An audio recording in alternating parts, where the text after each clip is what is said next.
Le célibat, pour beaucoup, c'est l'épreuve. L'énergie sexuelle est là, bien présente. Mais sans l'autre pour l'accueillir, alors on fait quoi? On refoule, on accumule, on souffre. J'ai passé des années à croire que le célibat est un désert, une traversée vide en attendant l'oasis. Et puis j'ai appris autre chose. Cette énergie, quand on ne la dépense pas, devient un carburant, une force brute qui peut tout transformer. L'énergie sexuelle, c'est la force de vie elle-même, le yin des taoïstes, l'essence primordiale, le carburant le plus précieux quand on ne la gaspille pas. Elle peut monter, se raffiner, nourrir tout le reste. Le célibat n'est pas une punition, c'est une opportunité, une chance de récupérer cette énergie pour soi. La frustration existe, ce trop-plein qui cherche une issue. Le premier réflexe, c'est d'évacuer. Masturbation rapide, porno, hyperactivité, ça vide. Mais ça ne transforme pas. Et souvent on se sent encore plus vide qu'avant. La transmutation, c'est autre chose. Garder l'énergie, la faire monter, la diriger ailleurs, pas la jeter par-dessus bord. L'énergie sexuelle, c'est la force de vie elle-même, le yin des taoïstes, l'essence primordiale, le carburant le plus précieux quand on ne la gaspille pas. Elle peut monter, se raffiner, nourrir tout le reste. Le célibat n'est pas une punition, c'est une opportunité, une chance de récupérer cette énergie pour soi.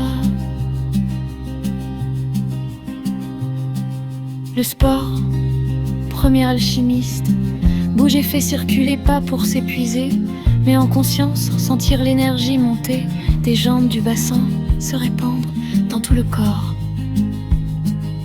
Un ami danseur m'a dit un jour: quand je danse, je baise avec l'espace. Le corps qui bouge, qui ondule, c'est une forme d'amour adressée au monde, à la musique, à la vie. L'énergie sexuelle, c'est la force de vie elle-même, le yin des taoïstes, l'essence primordiale, le carburant le plus précieux quand on ne la gaspille pas. Elle peut monter, se raffiner, nourrir tout le reste. Le célibat n'est pas une punition, c'est une opportunité, une chance de récupérer cette énergie pour soi. La créativité, l'enfant qui naît. Quand tu crées, tu fais l'amour autrement. Tu enfantes autre chose. Un pote musicien après une rupture a composé comme un fou des nuits entières. Chaque morceau fini, la même plénitude qu'après un bon rapport. La créativité, c'est l'énergie sexuelle qui prend une autre forme. Tableau, poème, projet, entreprise, le feu est le même. Juste le combustible qui change.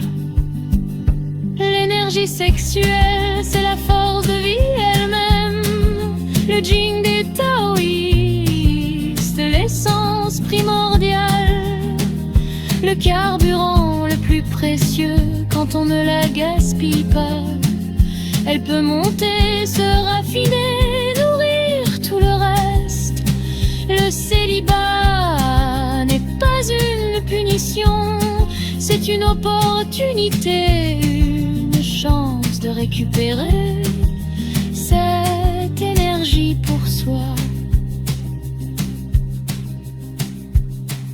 La nature se reconnecter au grand tout, s'asseoir au pied d'un arbre, fermer les yeux, imaginer que son énergie rejoint celle de l'arbre, par les racines, par le tronc. Après on se sent moins seul, plus relié, comme si on avait fait l'amour avec le monde.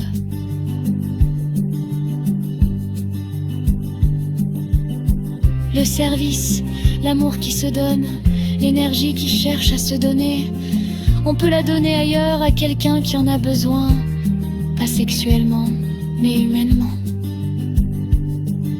Une amie, pendant son célibat, s'est investie dans l'accompagnement de personnes âgées. Quand je rentre, suis fatiguée, mais pas vide, pleine de ses liens. Transmuter, c'est pas refouler, c'est accueillir l'énergie, lui dire oui, puis lui proposer un autre chemin, pas lui fermer la porte, lui montrer une autre porte. Si t'es célibataire en ce moment, peut-être que c'est pas une punition, peut-être que c'est un cadeau déguisé, une chance de récupérer toute cette force pour toi, pour devenir qui tu es vraiment.